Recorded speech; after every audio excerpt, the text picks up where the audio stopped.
Well, first of all, we recognise that this is a stressful time for British tourists who are on the ground in Sharm el-Sheikh, but I emphasise that we haven't changed our threat rating for the resort of Sharm el-Sheikh itself. This is specifically an aviation issue. So work with your tour operator, talk to your tour operator representative. The Egyptian government, the British government are working together. Our aviation experts are on the ground, our security experts are on the ground. We will have arrangements in place to bring people home safely at the end of their holidays. There's no need for people to leave ahead of schedule unless they wish to. If anybody wishes to leave early, we expect the airlines will arrange to bring them back early without surcharge. But there is no threat to them in their hotels going about their normal business in Sharm el-Sheikh. And they can be assured that we will not allow any UK-bound aircraft to take off from Sharm el-Sheikh until we are absolutely certain that it is safe for it to do so. Have you got British military aircraft landing in Sharm Airport, and if so, why are they there? If there are British, I'm not aware that there are any British military aircraft on the ground. If there are, they will only be there in the capacity of ferrying people out. We've had experts going out from the UK, aviation security experts and others, and we've obviously wanted to get them into Sharm el-Sheikh as quickly as possible. I know a lot of people were driving down overnight from Cairo. It may be that some have come in by non-scheduled flights into Sharm. So I'm not specifically there's a possibility that British aircraft could be used to ferry holidaymakers out if required. If you're asking about the possible use of military aircraft, there's no reason to think that that will be necessary. As we saw in the aftermath of the Sousse attacks, the tour operators actually are the ones that have the capacity to organise this. They have access to huge numbers of aircraft and seats. They're very well organised. They are geared up to deal with this kind of issue when it arises, and we would expect the tour operators to be able to manage all the capacity that's needed to bring people out from Sharm el-Sheikh using regular tour operator flights. It's just that they will, in the short term, they will fly out empty in order to bring people back. Foreign Secretary, your intelligence, wherever you've gleaned it from, obviously the Egyptians are saying you should wait for the results of the investigation, though they can't be that outraged or they wouldn't allow you to go into their airport and rejig security or give your view of security. But shouldn't you be sharing that intelligence with other nations? I mean, I see today, I'm just looking at airplanes, the Russians are still flying in and out, for instance. Who do you share that intelligence with, or is that just for our eyes only?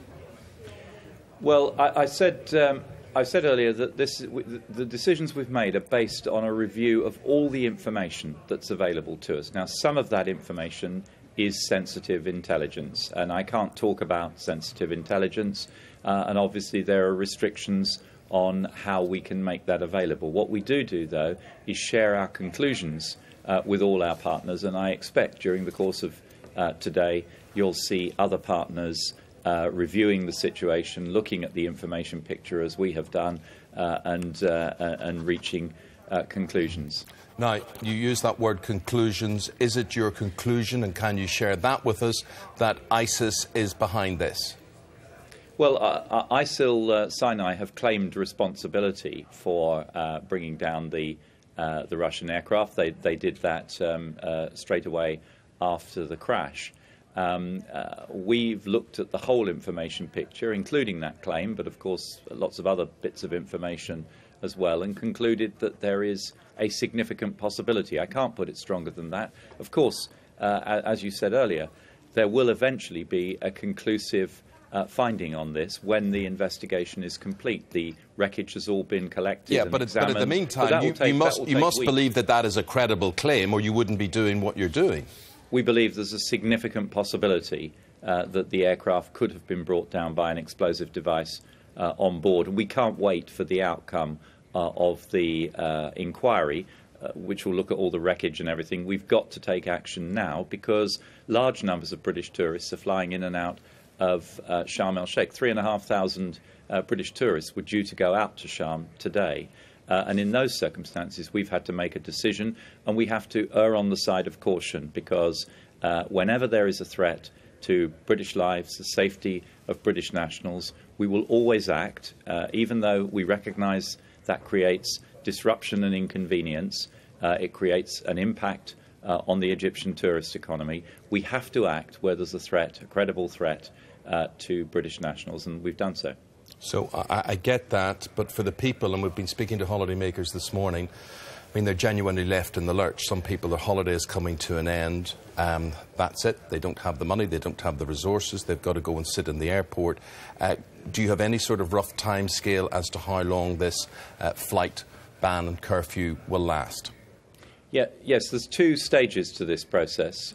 So we're working with the airlines and the Egyptian authorities now to put in place emergency short-term measures that will allow us to safely bring back the British tourists who are there in Sharm.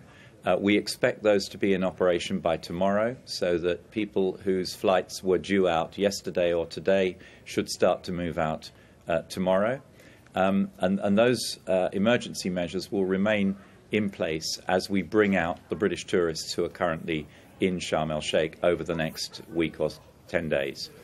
Beyond that, we need to work with the Egyptians and the airlines to put in place sustainable routine measures that will allow us to resume normal flying. Now, I can't tell you whether that will be days, weeks or months. That depends on what we find on the ground when the detailed work is carried out, on what the Egyptian authorities are willing and able to do, on what demands the airlines make. So that's the second stage of the process, and we very much hope that it will be possible, hopefully before the Christmas-New Year rush, to declare Sharm el-Sheikh safe and to start to resume normal flight operations between the UK and Sharm. So despite what the Egyptians are saying about their airport security, you find the contrary. You find that it needed to be shored up. Well, clearly, as I've said, we believe there's a significant possibility that an explosive device was on board the Russian plane and responsible for its crash. If that has happened, something has gone wrong somewhere. Clearly, that's not supposed to happen. And therefore, if we believe there's a significant possibility that that happened, we have to look to airline and airport security processes to see how that could have happened. So just to reiterate, repatriation plans are there if needed, and there is a significant possibility, you believe, that ISIS was behind this? A significant possibility that there was an explosive device on the plane. ISIS have claimed responsibility for the downing of the aircraft. That's a matter of public record. And in terms of repatriation, the airlines, the tour operators, expect to be able to bring everybody out on their originally scheduled departures from tomorrow, on their originally scheduled departures, unless people want to leave early. We expect the airlines will make special arrangements for anybody who doesn't feel comfortable in Sharm, who wants to come out early, to do so. Foreign Secretary, appreciate your time and your clarification on things this morning. Thank you very much indeed.